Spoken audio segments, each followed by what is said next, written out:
Chiquitita! Eu gosto muito dos personagens secundários de Dandadan, e não tanto dos protagonistas. Dandadan é um mangá shonen, e agora recentemente anime também sobre adolescentes, aliens, criaturas sobrenaturais, essas coisas. E de primeira não tive vontade de ler. Eu prefiro outros gêneros como seinen, Berserk é a minha bíblia, e shonen não é um tipo que eu gosto tanto, acho um pouco repetitivo e cansativo. Mas aí eu vi a abertura do anime, que é tão bonita e bem feita, que me fez ir ler o mangá porque eu não tava afim de esperar os episódios. Eu gostei bastante da vibe dessa abertura e me deu curiosidade pra história. E eu não gostei muito, mas continuei a ler depois desse caranguejinho aqui aparecer, e eu fiquei por causa de outros personagens, porque eles são muito mais legais que os protagonistas, e tornam a história bem melhor pra mim. Calma, respirem, eu vou explicar. A história em si, ela não me chamou muita atenção, porque o começo me parece uma mistura de Gintama, Yu Yu Hakusho e Ultraman, apesar de eu gostar muito desses três. E isso não é ruim, eu só não gostei tanto, apesar de eu gostar bastante desses três. Apesar disso, os protagonistas são muito bons, eles têm um desenvolvimento melhor que a maioria dos principais de shonen, que é overpower porque sim, e irritantes ao ponto de engessarem o enredo. E mesmo eles sendo adolescentes comuns, todos têm personalidade própria. A Momo é brigona e energética, porém é muito inteligente, entrando com o lado sobrenatural da história. O Karun é um nerdzão de aliens mais passivo, introvertido, mas nem um pouco covarde, e ambos se complementam muito bem por isso, e cada um com a sua função na história. Apesar disso, não fogem muito do convencional, e isso é normal, só não me fazem continuar a história. Não são muito diferentes de outros protagonistas que eu já vi por aí. O carisma deles não me pegou tanto, e eu nem vou comentar da Ari e do Didi, porque eu realmente não gosto deles. Eu não gosto deles, seja na forma humana, ou de Silk e Evil Eye, que até são piores pra mim. Agora, os personagens secundários são completamente diferentes. Cada um é único, e eu consigo lembrar facilmente da maioria, de tanto que eles marcaram a minha leitura. Eu vou dar um exemplo. Se eu lembrar do que a Aira já fez em algum momento da história, além de ser irritante, já é muito. Mas eu lembro de todas as aparições do senhor Mantis Camarão, ou como eu gosto de chamar, Caranguejinho, e do casal de bonecos de anatomia Hana e Tarô, todas as vezes. E todas. Ai, mas a Aira luta bem. Ai, mas a Aira não sei o quê. Amigo, olha bem, só que a Aira tem o Chiquitita.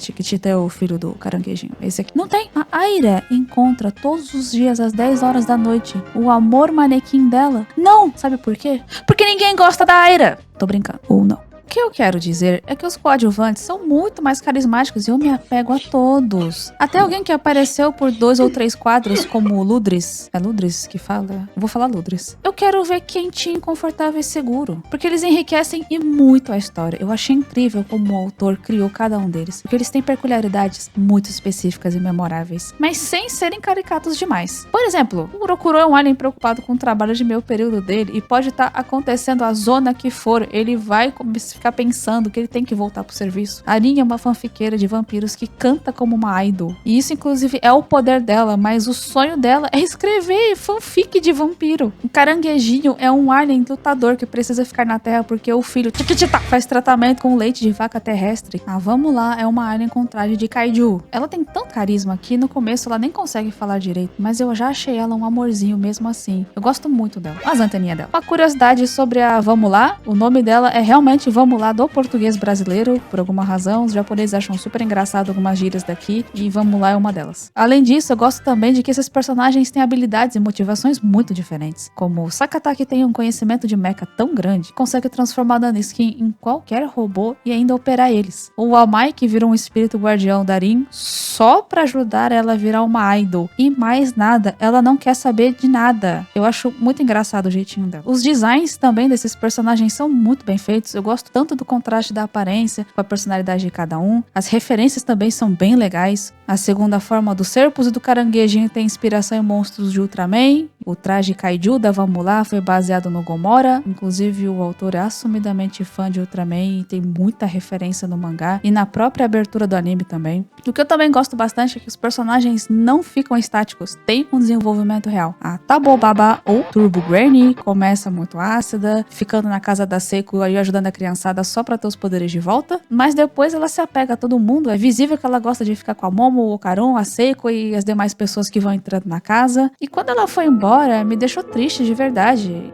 Provavelmente ela vai voltar porque shonen, mas mesmo assim faz falta e os quadros ficam bem mais quietos e vazios sem ela. A própria Seiko também era mais distante e durona no começo do mangá, e conforme a casa dela foi enchendo de gente, parece que o coraçãozinho dela também tá amolecendo. Nenhum personagem secundário é desperdiçado ao meu ver. Todos têm momentos pontuais pra aparecer, pelo menos até agora. A única coisa que eu não gostei muito é que a maioria tem um backstory triste, e se quase todo backstory é triste, nenhum passa a ser tão impactante de verdade, depois de um tempo. Eu sei que os yokais se aproveitam das fraquezas humanas, ou erros e arrependimentos condenam as almas das pessoas a um ponto de se tornarem monstros, e os aliens ficam invadindo planetas alheios, mas chega uma hora que se eu vejo alguém novo, me veio o personagem de qual vai ser a história triste da vez e eu não me sensibilizo mais tanto.